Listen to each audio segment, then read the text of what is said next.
It was one of those cold afternoons in early February, when the wind cuts right through your clothes and makes you wish you had stayed home.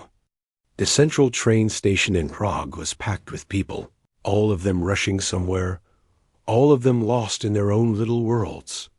Businessmen in expensive coats hurried past with phones pressed to their ears. Students dragged heavy backpacks and yawned from late nights of studying. Tourists stopped every few steps to take pictures of the beautiful old ceiling and the massive clock that hung above the main hall, in the middle of all this chaos. Tucked away in a corner near Platform 7, there was a piano. It was a big black grand piano, polished and shining under the station lights. The city had put it there a few years back as part of a program to bring more art into public spaces. The idea was simple. Anyone could sit down and play. Travelers waiting for their trains, children on school trips, old men remembering songs from their youth. The piano was for everyone. Most days it sat there untouched. People walked past it like it was just another piece of furniture. Sometimes a teenager would bang out a few notes as a joke, or a mother would let her young child press the keys and giggle at the sounds. But real music, the kind that makes you stop and feel something, that was rare. On this particular afternoon, nobody was paying attention to the piano.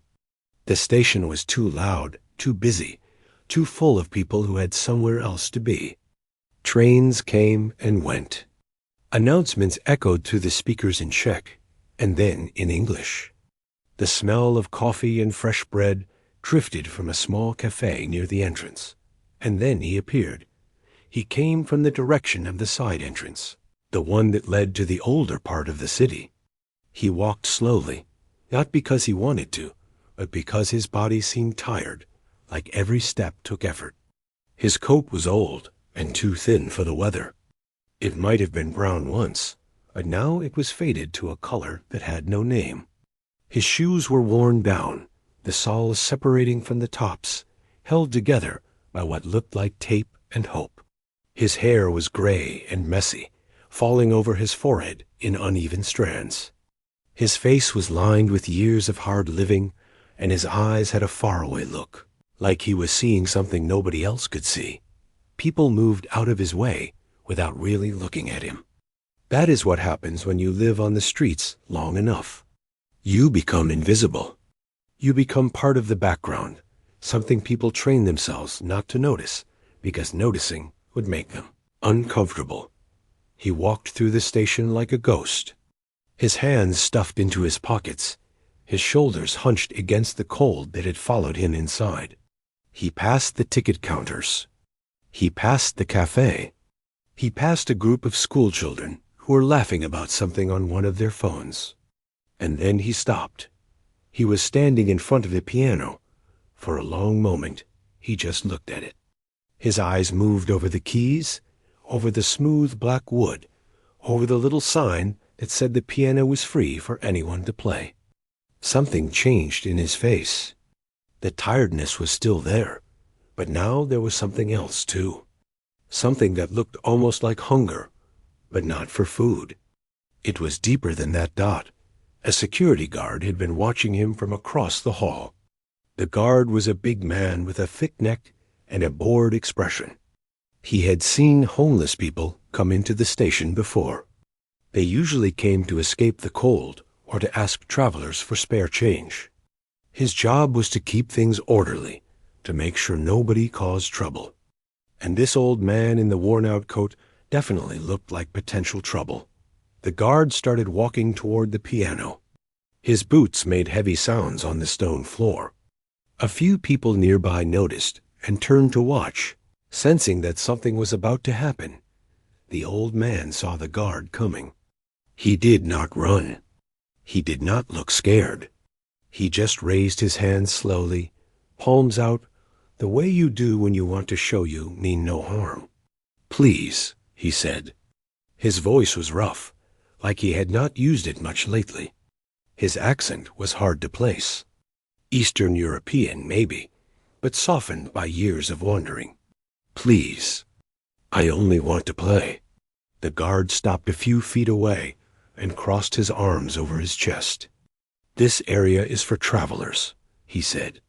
"If you want to stay warm, there is a shelter on the other side of the city." The old man shook his head slowly. "I do not want shelter. I want to play the piano." He paused and then added, "If I play, maybe someone will give me bread." "Just bread?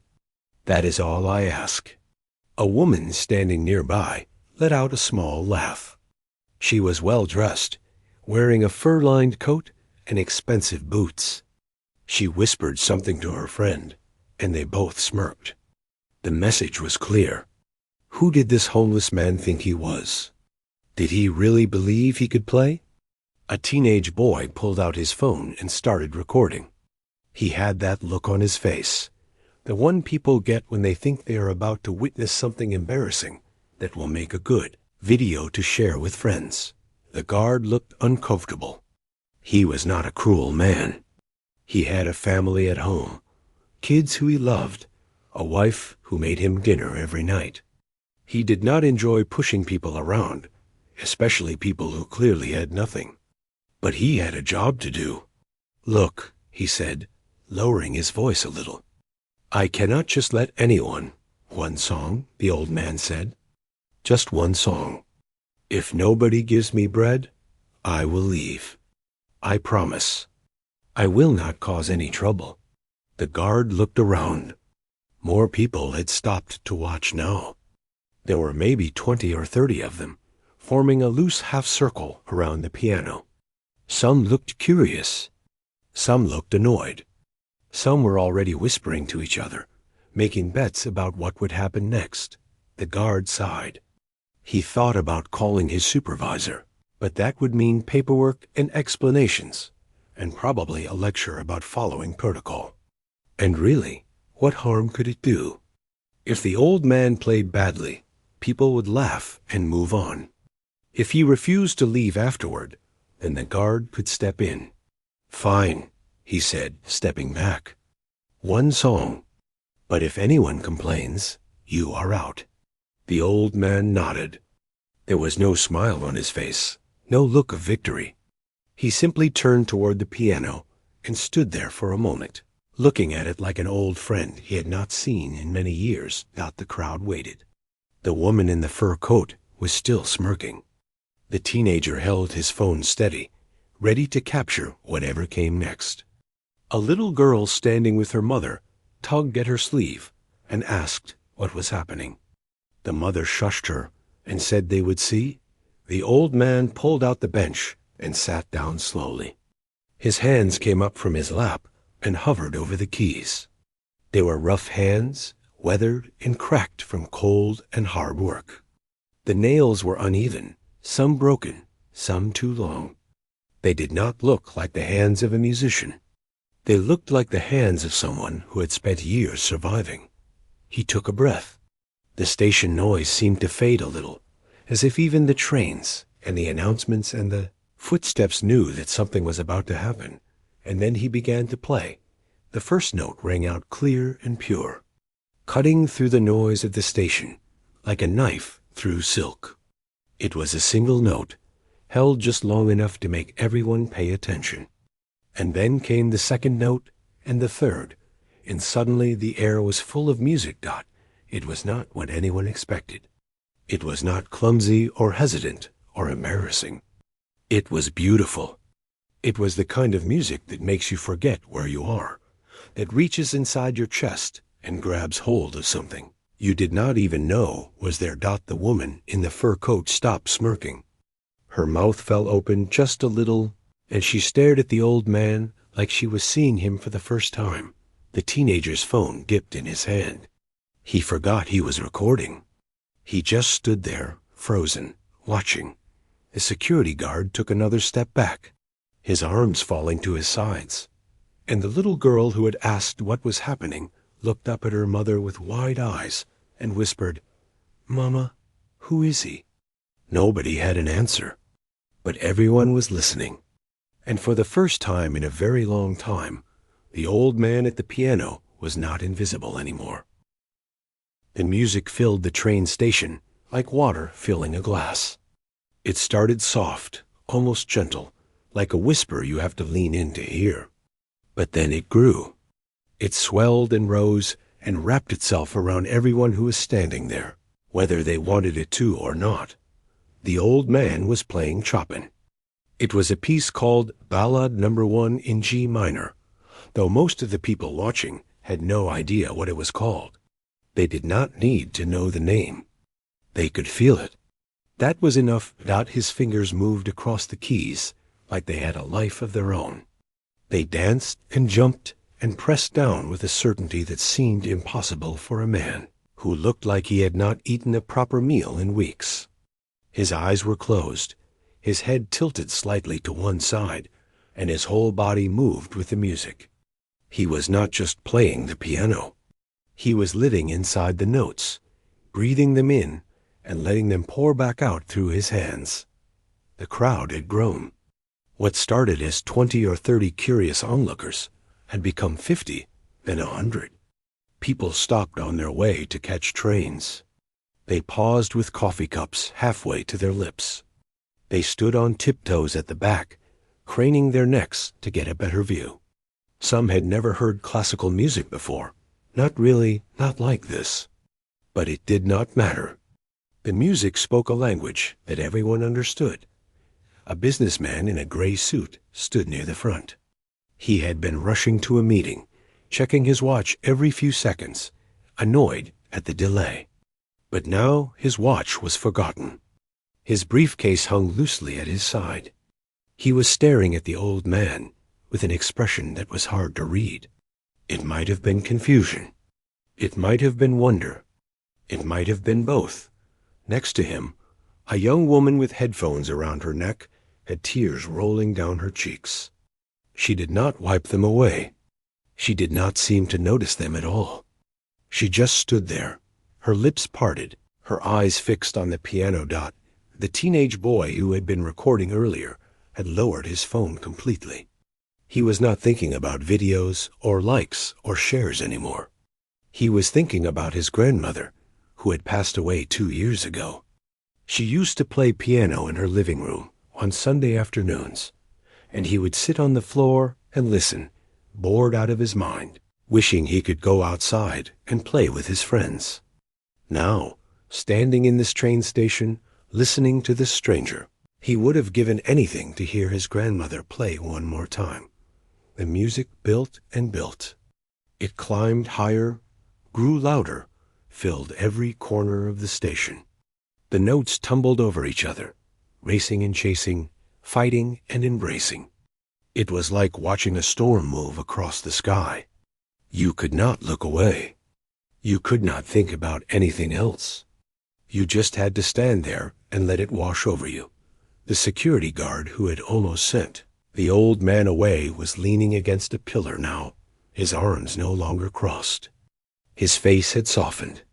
He was thinking about his daughter, who was 7 years old and had just started taking piano lessons. She was terrible at it, to be honest. She banged on the keys and laughed and made up silly songs about their cat. But she loved it. She loved sitting at that little keyboard in their apartment, pretending she was giving a concert for stuffed animals, lined up on the couch. The guard made a mental note to tell her he was proud of her when he got home. The little girl who had asked her mother, who the old man had moved closer. She wiggled her way through the legs of the adults until she was standing right at the front, just a few feet from the piano. Her eyes were huge and round, taking everything in. She had never seen anything like this before. To her, it was magic. Real magic, the kind she read about in her picture books. She did not understand how someone could make such beautiful sounds come out of a big wooden box, but she knew it was something special. She could feel it in her chest, in that place where feelings live before you have words for them. And still the old man played. He did not look at the crowd. He did not seem to know they were there. His world had shrunk down to just him and the piano, just his fingers and the keys, just the music that had been locked inside him for so many years and was finally being set free, the piece reached its climax.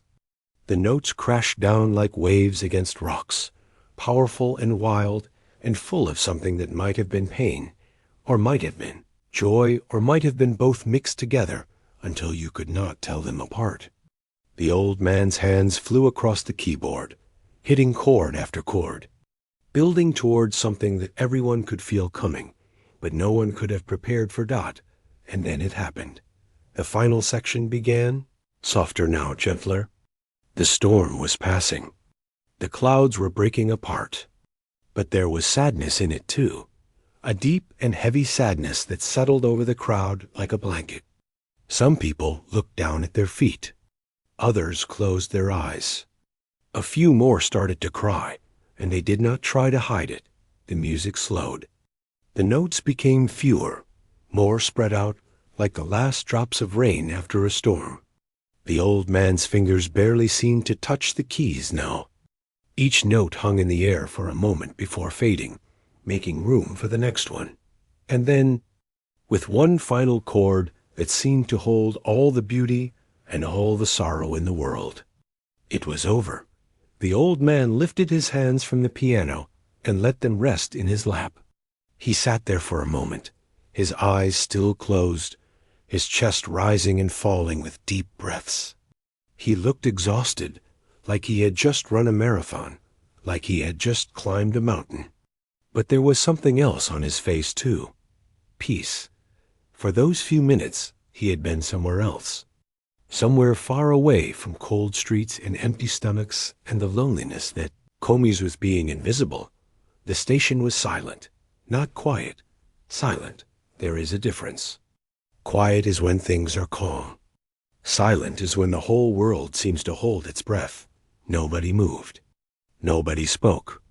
Even the trains seemed to wait. Even the announcements seemed to pause. It was as if time itself had stopped to honor what had just happened.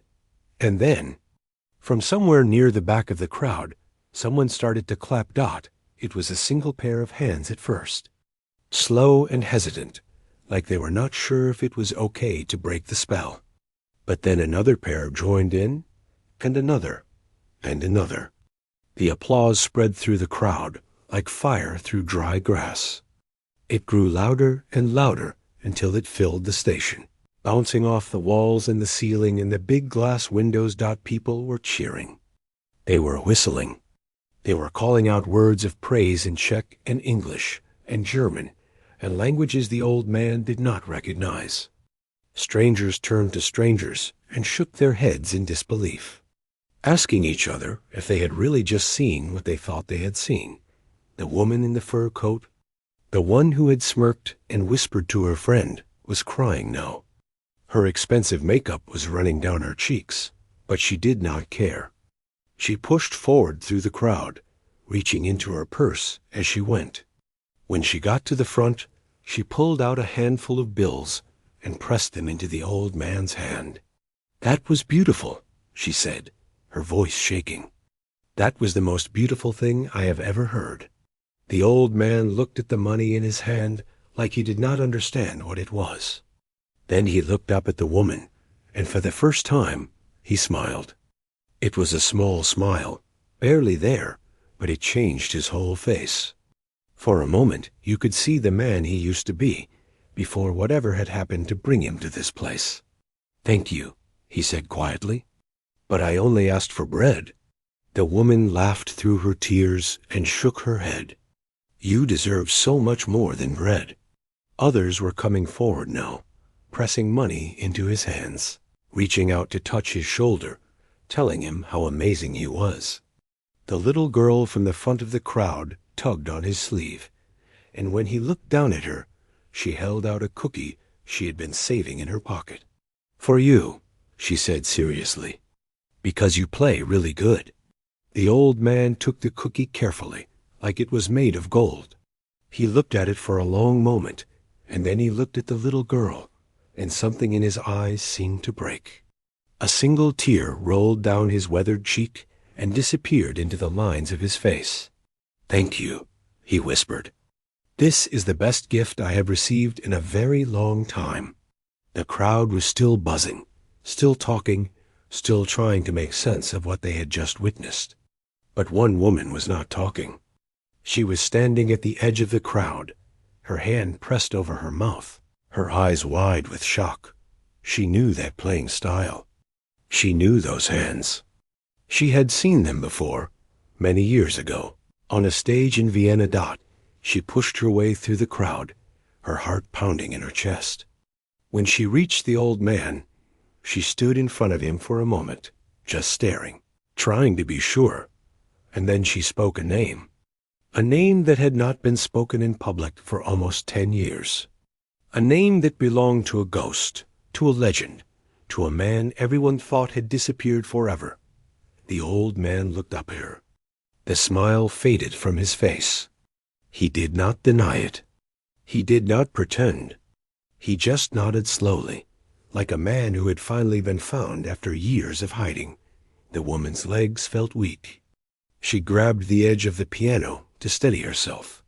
"Everyone thought you were dead," she whispered. The old man shook his head. "No," he said quietly. "Not dead. Just lost." The woman who had recognized him was a music professor. She taught at a university not far from the train station, and she had spent her whole life surrounded by talented musicians. She had heard hundreds of pianists play, maybe thousands. But she had never forgotten the one she saw perform in Vienna 11 years ago. She had been a young student back then, sitting in the balcony of a grand concert hall, watching a man in his 30s command the stage like he owned it. He had played with such fire, such passion, that she had cried without knowing why. After the concert, she had bought every recording she could find of his music. She had followed his career, read every interview, attended 2 more of his performances. He was going to be one of the greatest pianists of his generation. Everyone said so. And then one day, he was gone. No announcement. No farewell concert. No explanation. He simply vanished. The music world buzzed with rumors for a while. Some said he had moved to another country. Some said he had a breakdown. Some said he had died in an accident, and his family had kept it quiet. After a few years, people stopped talking about him. New stars rose. Old stars faded. That is how it goes in any world, not just music, but the professor had never forgotten. She still had his recordings on her phone. She still played them sometimes when she was grading papers late at night. And now, standing in this busy train station, looking at this old man with his worn coat and his cracked hands, she felt like she was dreaming. "Please," she said, her voice barely above a whisper. "Please tell me. What happened to you?" The old man was quiet for a long time. The crowd around them was starting to thin out. People had trains to catch, lives to get back to. But a small group remained, sensing that something important was happening, not wanting to leave before they understood what it was. The old man looked down at his hands. He turned them over slowly, studying the lines and the calluses like he was reading a map of his own life. "It is a long story," he said finally. "I have time," the professor said. "Please, I need to know." He looked up at her, and in his eyes she saw something that made her heart ache. It was not self-pity. It was not bitterness. It was just a deep, quiet sadness, the kind that settles into your bones when you have carried it for too many years. "My mother," he began, and then stopped. He took a breath and tried again. "My mother was the one who taught me to play. She was not a professional. She never performed on any stage. But she loved music more than anyone I have ever known. When I was a little boy, she would sit me on her lap at our old piano and guide my fingers over the keys. She made it feel like a game, like magic. I did not know I was learning. I just knew I was happy." He paused, lost in the memory. The professor waited, not wanting to interrupt. As I grew older, people started to notice that I had talent. Teachers, neighbors, eventually, I was sent to a special school for music, then to a conservatory, then to competitions. I won many of them. I was young and I was good, and the world seemed to open up in front of me like a door that would never close. A sad smile crossed his face. But through all of it, my mother was my anchor. She came to every performance she could. She sat in the front row and cried every time, no matter how many times she had heard me play. After every concert, she would hold my face in her hands and tell me she was proud of me. Not because I had won, or because the critics said nice things. She was proud because I was her son. That was enough for her.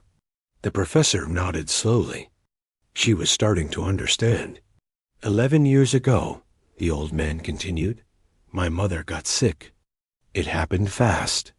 1 month she was healthy, laughing, making plans for the summer. The next month, she was in a hospital bed, too weak to lift her head. The doctors said there was nothing they could do. They said to make her comfortable. They said to say goodbye.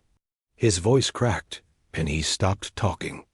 A woman in the crowd wiped her eyes with the back of her hand. The security guard, who was still standing nearby, looked down at the floor. I was supposed to perform in Berlin that week, the old man said quietly. A big concert. Important people would be there. My manager said I could not cancel. He said it would hurt my career. He said my mother would understand. He shook his head slowly, as if he still could not believe what came next. So I went to Berlin. I played the concert. And while I was on that stage, taking my bows, smiling for the cameras, my mother died, alone, in a hospital room 200 miles away. I was not there to hold her hand. I was not there to tell her I loved her one last time. I was playing piano for strangers who did not know her name. The silence that followed was heavy. Nobody moved. Nobody spoke. After that, he said, I could not play anymore. Every time I sat at a piano, I saw her face. I heard her voice telling me she was proud. And then I remembered that I had chosen a concert over being with her when she needed me most. The guilt was like a weight on my chest. I could not breathe. I could not think. I could not be the person everyone expected me to be. He looked up at the high ceiling of the train station, as if searching for something far away. I walked away from everything. My career, my home, my friends. I told no one where I was going because I did not know myself. I just started walking, and I did not stop. I went from city to city, country to country. I slept in shelters, in parks, under bridges. I ate whatever I could find. I became a ghost. The professor felt tears running down her face, but she did not wipe them away. All these years, she said, all these years you have been out here alone? The old man nodded. Alone, yes, but not completely. I found pianos sometimes, in train stations like this one, in churches that left their doors open, in schools that had instruments no one was using. I would play late at night or early in the morning when no one was around. It was the only time I felt close to her again. The only time the weight lifted, even just for a moment. He looked at the piano beside him and rested his hand gently on the keys. Music was the only thing I had left of her, and also the thing that took me away from her at the end. I did not know how to hold both of those truths at the same time. So I hid. I ran. I disappeared. The professor stepped closer. She reached out and took his rough, weathered hand in hers. You did not kill her, she said softly. You know that, right? She was sick. She would have died, whether you were there or not. I know, he said. In my head I know. But the heart does not listen to the head. The heart remembers what it remembers, and it hurts when it hurts. I could not make it stop. And now? She asked, what about now? He thought about the question for a long time. He looked at the money people had pressed into his hands. He looked at the cookie the little girl had given him, still clutched carefully in his palm.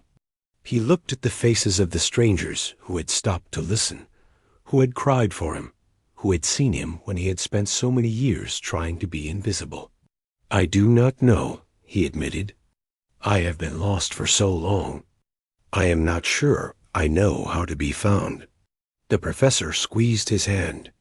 There was something fierce in her eyes now, something determined. "Then let me help you," she said. "You do not have to figure it out alone. Not anymore." The old man looked at her for a long moment. He wanted to say no. He wanted to pull his hand away and walk back out into the cold, back to the life he knew, back to the shadows where it was safe. That was what he had done for 11 years. That was what he knew how to do. But something had changed today. He had sat down at a piano and asked for bread, and instead, the world had given him something else. It had given him people who listened, people who cried, people who saw him not as a ghost or a failure, but as a man who had been broken and was still somehow standing. Maybe that was worth something. Maybe that was a reason to try. He looked at the professor, and for the second time that day, he smiled. "Okay," he said quietly. "Okay, I will try." The professor took him to a small restaurant near the train station. It was nothing fancy, just a family-owned place with wooden tables and checkered curtains, and the smell of home cooking in the air. She ordered soup, bread, roasted chicken, potatoes, and a pot of hot tea. When the food arrived, she pushed everything toward him and told him to eat. He tried to be polite about it. He tried to eat slowly, the way people do when they are not starving. But his hands betrayed him. They shook as he lifted the spoon. They moved too fast, scooping up soup and tearing off pieces of bread like they were afraid the food might disappear.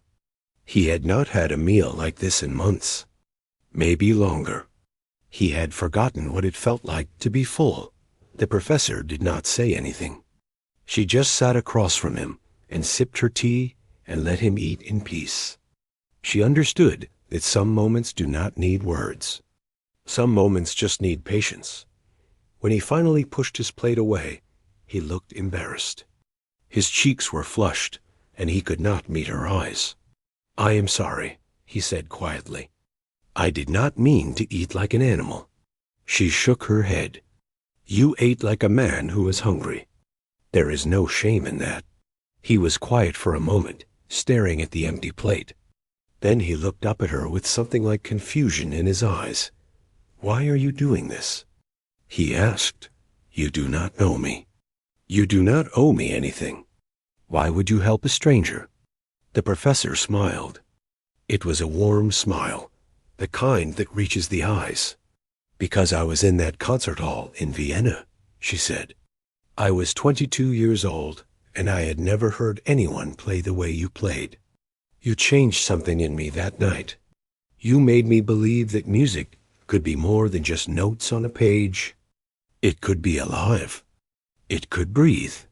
It could make people feel things they did not have words for." She paused and took another sip of her tea. "I became a music professor because of that night. I have spent my whole career trying to help young musicians find what you had. That fire, that connection. And now, after all these years, I find you in a train station, asking for bread." She shook her head slowly. "The world is strange sometimes, but I do not believe in accidents. I believe you were supposed to play that piano today, and I was supposed to hear it." The old man did not know what to say. He had spent so many years believing he was worthless that the best parts of him had died along with his mother. Hearing someone talk about him this way felt strange, like wearing clothes that no longer fit. "That man you saw in Vienna," he said finally. "I am not him anymore. He is gone." "No," the professor said firmly. "He is not gone. I heard him today." Everyone in that station heard him. You have been hiding, yes. You have been hurting. But the gift is still there. It never left. He wanted to argue with her. He wanted to explain that she did not understand, that too much time had passed, that he was too old and too broken to ever go back to what he was. But the words would not come, because somewhere deep inside, in a place he had locked away years ago, a small voice was whispering that maybe she was right. The professor leaned forward. I am not asking you to perform tomorrow. I am not asking you to become famous again. I am just asking you to come to the university with me. Rest, eat, sleep in a real bed. And if you want, when you are ready, you can play again. Not for anyone else, just for yourself. He thought about it. He thought about the cold streets waiting for him outside. He thought about the shelters that smelled like sweat and despair, the park benches that froze your bones, the endless walking from nowhere to nowhere. And then he thought about what it had felt like to sit at that piano today, to let the music pour out of him for the first time in years. Okay, he said again. It seemed to be the only word he could manage today. But it was enough. The professor took him to her apartment that evening. It was small but comfortable, filled with books and plants and framed photographs of students she had taught over the years. She showed him to the guest room, which had a soft bed with clean sheets and a window that looked out over the city. She gave him towels and soap and a set of clothes that had belonged to her late husband, who had passed away 3 years ago. They might be a little big, she said, but they are warm. He stood in the middle of the room, holding the clothes against his chest, and he did not know what to do. It had been so long since anyone had shown him kindness like this. He had forgotten how to receive it. Thank you, he managed to say. His voice was thick. I do not know how to repay you. She smiled and shook her head. You do not need to repay me. Just rest. That is all I ask. That night, he took the first real shower he had taken in months. He stood under the hot water until it ran cold, letting it wash away the dirt and the cold and the years of loneliness. When he looked in the mirror afterward, he barely recognized the face staring back at him. His eyes looked different. Not happy, exactly, but something close to hope. He slept for 14 hours straight. He did not dream. His body was too tired for dreams. It just shut down and let the darkness take over, healing in ways that only deep sleep can heal. When he woke up, the sun was streaming through the window, and he could smell coffee brewing in the kitchen. For a moment, he did not know where he was. He thought he was still on the streets, still cold, still hungry. And then he remembered, and something loosened in his chest. He got dressed in the borrowed clothes and walked into the kitchen. The professor was sitting at a small table, reading a newspaper. She looked up when she saw him and smiled. Good morning, she said. How do you feel? He thought about the question. How did he feel? It was hard to put into words. Different, he said finally. I feel different. She nodded like she understood. That is a good start. Over the next few weeks, things began to change. He ate regular meals. He slept in a warm bed. He took walks around the neighborhood, getting used to being around people again. The professor did not push him. She did not ask about his plans or his future. She just let him exist, one day at a time. But there was one thing she did do. She left the door to the university's music room unlocked and told him he could go there whenever he wanted. It had a piano, an old grand that had seen better days but still played beautifully. She told him he could use it any time, day or night. No pressure, no expectations. For the first week, he did not go near it. He walked past the building every day, looking up at the windows, but he could not make himself go inside. The piano felt like a door he was not ready to open. But one night, when he could not sleep, when the memories were too loud and the guilt was pressing down on his chest, he got out of bed and walked to the university. It was 3 in the morning. The streets were empty. The building was dark. He found the music room and sat down at the piano. His hands were shaking. His heart was pounding. He did not know if he could do this. And then slowly, he began to play Dot. It was not Chopin this time. It was something simpler. A lullaby his mother used to sing to him when he was small. He did not even know he still remembered it. But his fingers knew. They found the notes on their own, pulling them up from somewhere deep inside, somewhere he thought he had lost forever. He played it once, then again, and again, and as he played, he cried. He cried for his mother. He cried for the years he had lost. He cried for the man he used to be and the man he had become. He cried until there were no tears left, and still he kept playing. When he finally stopped, the sun was coming up. Light was pouring through the windows, turning everything gold. He sat at the piano with his hands in his lap, feeling something he had not felt in 11 years. He felt ready. The news spread faster than anyone expected. It started with the teenage boy who had recorded the performance at the train station. He had posted the video online that same night, not thinking much of it. He just thought it was interesting. A homeless man who could play piano like a master. He added a simple caption and went to bed. By morning, the video had 10,000 views. By the next day, it had 100,000. By the end of the week, it had been seen by millions of people all over the world. News stations picked up the story. Journalists started asking questions. Who was this man? Where did he come from? How did someone with so much talent end up living on the streets? The mystery captured people's imaginations. Everyone wanted to know more. The professor tried to protect him from all of it. She turned away reporters who came to the university. She ignored phone calls from television producers and magazine writers. She knew he was not ready for that kind of attention. He needed time. He needed space. He needed to heal at his own pace. But the old man saw the video too. He watched it on the professor's computer one afternoon, sitting in her living room, a cup of tea in his hands. He watched himself walk up to the piano. He watched his own hands move across the keys. He watched the faces of the people in the crowd, the tears, the open mouths, the looks of wonder, and he saw something he had not expected. He saw that the music still mattered. After everything he had been through, after all the years of running and hiding, the gift his mother had given him was still alive. It was still reaching people. It was still making them feel something. That night, he told the professor he wanted to perform again. She was surprised. She had not pushed him, had not even suggested it. She wanted to make sure he was doing this for the right reasons, not because of the pressure from the outside world, but because it was what he truly wanted. "Are you sure?" she asked. "There is no rush.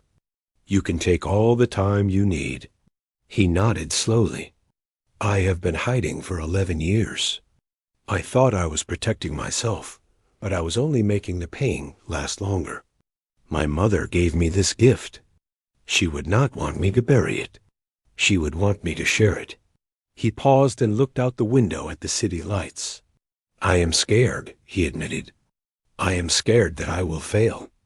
I am scared that people will see me and think I am just a broken old man trying to relive his past. But I am more scared of spending the rest of my life wondering what would have happened if I had tried." The professor reached over and squeezed his hand. "Then we will make it happen." It took 3 months to organize the concert. The professor used her connections to book the Prague National Concert Hall, one of the most beautiful venues in the country. She reached out to old colleagues, to music critics, to anyone who might help spread the word. She did not tell them the full story. She just said that a legendary pianist who had disappeared years ago was ready to return, and that this was a concert no one should miss. The tickets sold out in 4 hours. People came from all over Europe. Former fans who had never stopped hoping. Music students who had only heard his old recordings. Journalists who wanted to see if the man in the viral video was the real thing. The hall was packed, every seat filled, with hundreds more waiting outside just to be close to the building. Backstage, the old man stood alone in a small dressing room. He was wearing a simple black suit that the professor had helped him buy.